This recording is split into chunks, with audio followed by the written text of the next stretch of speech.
Mga kaibigan, mga kababayan, maligayang pagbabalik po muli sa ating weather update o sa ating YouTube channel. Meron pa rin po tayong pinaka-latest weather update sa lagay po ng ating panahon. So ito pong si type po na Bising or Bagyong Bising ay papasok na po ng ating Philippine Area of Responsibility. Sa mga orang na ito ay posibleng nasa loob na ito na ating par, no? Ine-expect alas 2 ito ng madaling araw na nakapasok na sa loob ng ating Philippine Area of Responsibility. Apektado nito ang ilang bahagi po ng northwestern boundaries ng ating bansa.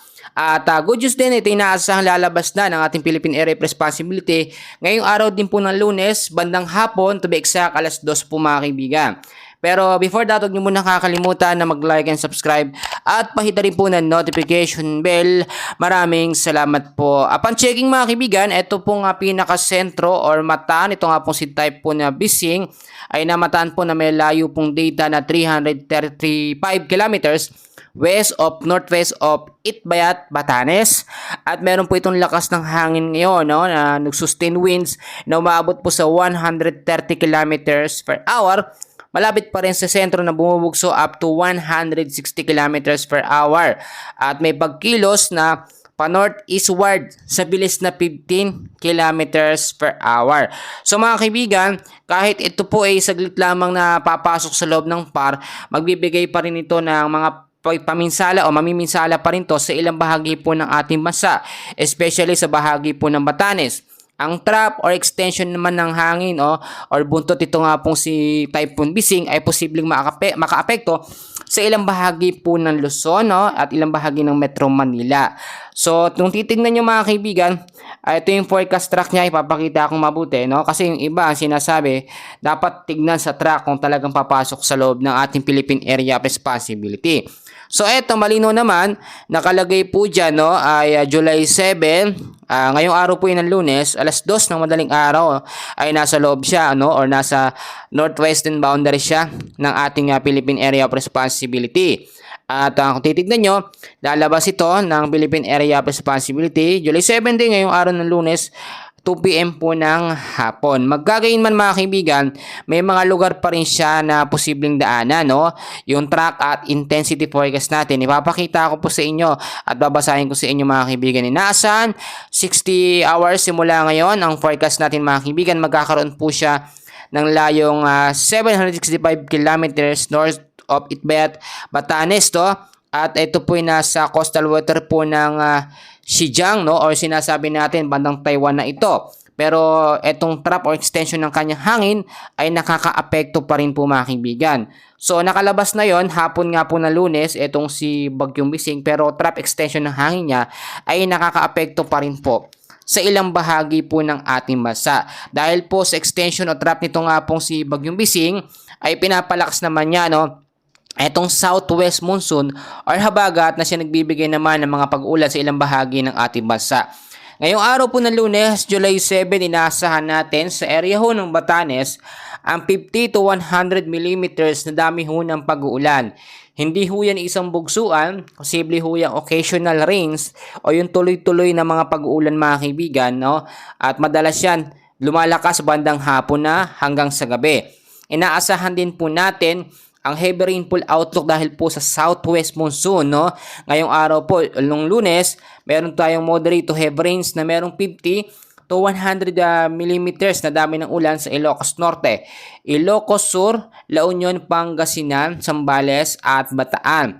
By Tuesday naman po ng afternoon sa July 8, 2025, inaasahan naman natin ng moderate to heavy rains na meron pong 50 to 100 millimeters ang dami ng ulan sa Ilocos Norte, Pangasinan, kasama na ho dyan ang Zambales. Ito siya mga kaibigan. Makikita nyo naman, yung lugar na yan ay north-western boundaries po ng ating bansa. So maging handa pa rin tayo sa mga posibleng banta po ng mga pag-uulan.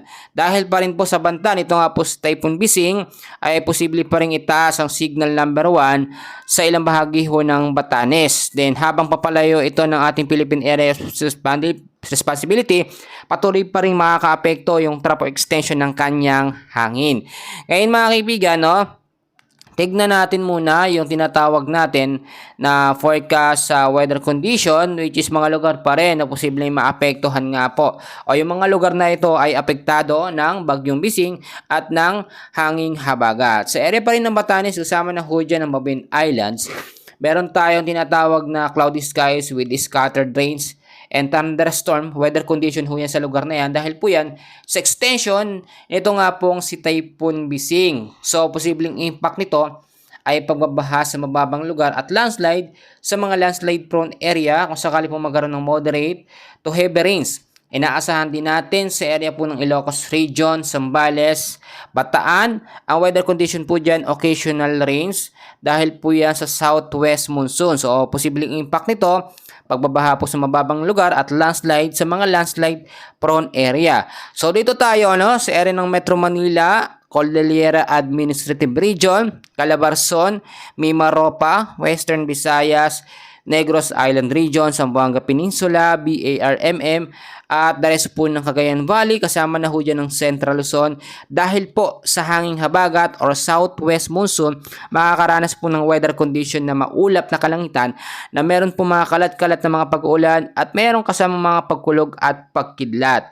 So take note, yung mga lugar na aking binanggit, mag-ingat po sa banta ng posibleng mga pagbabaha, gain din sa mga landslide, sa mga landslide prone area, mag-ingat po. At pinapaalala din mga kaibigan ng Pag-asa, lalo na yung mga nakatira malapit po sa mga ilog, kung pwede naman tayong lumikas, mga kaibigan, lumikas ho tayo. Wag na nating hintayin na magkaroon pa o maapektuhan pa yung ating mga kabahayan. Kaya nga po mga kaibigan, meron tayong mga update. Nalalaman natin ng mas maaga yung magiging banta nga po ng mga pag-uulan or banta nito nga pong si Typhoon Bising. So ngayon, kahit isang ganap na typhoon category or typhoon na Bising, itong bagyo na ito mga kaibigan, hindi tayo dapat mangamba. Bakit mga kaibigan? Sabi ng iba, typhoon na nga tapos hindi pa tayo mangangamba. Mga kaibigan, palabas din ito ng Philippine Area of Responsibility papunta ng Taiwan at habang papalayo, diretso naman siya sa may bansang China. So, after po nitong si Bagyong Bising, wala ho tayong namamonitor na anumang bagyo or high chance na low pressure area na mabubuo po sa loob ng ating Philippine Area of Responsibility. Dahil nga ina-expect natin ngayong July ay 2 hanggang 3 bagyo ang posibleng mabubuo sa loob ng PAR, at ito yung unang bagyo ngayong buwan ng July at pangalawa naman ngayong taon po ng 2025. So nag-e-expect pa tayo ng 2 bagyo, pero sana wag naman wag tayong ganito na mag-e-expect ng mga bagyo. Ang ibig kong sabihin, may inaabangan tayong posibleng banta ng 2 bagyo. Ayon na rin yan sa forecast track po ng Pag-asa, So may sinusundan po tayong mga update at advance sa weather forecast na kung saan doon po nakukuha yung 2 hanggang 3 bagyo po mga kaibigan. Magkagayon man, posibleng kalagitnaan pa ng July, may mabubuo pong panibagong sama ng panahon. Pero patuloy pa rin tayo makakaranas ng maulang panahon o masamang panahon dahil po yan sa habagat. So bakit nga ba lumakas atong habagat? Dahil po yan sa pag-intensify or paglakas po nitong si Bagyong Bising na naging isang typhoon category nga, ay hinatak niya ito nga pong habagat at nakakaapekto ito sa ilang bahagi po ng kanluran ng ating bansa, kanlurang Visayas, kanlurang Luzon, which is yung mga lugar po na yan ay naapektuhan bukod sa trap ng Bagyong Bising, kasama na dyan ang ito nga pong southwest monsoon. Magkagayon man mga kaibigan, mga kababayan ko, yan muna ang pinaka-latest weather update natin sa lagay ng ating panahon. May kiusap ako, pakiusap naman po, paki-like, share and subscribe, Maraming salamat po.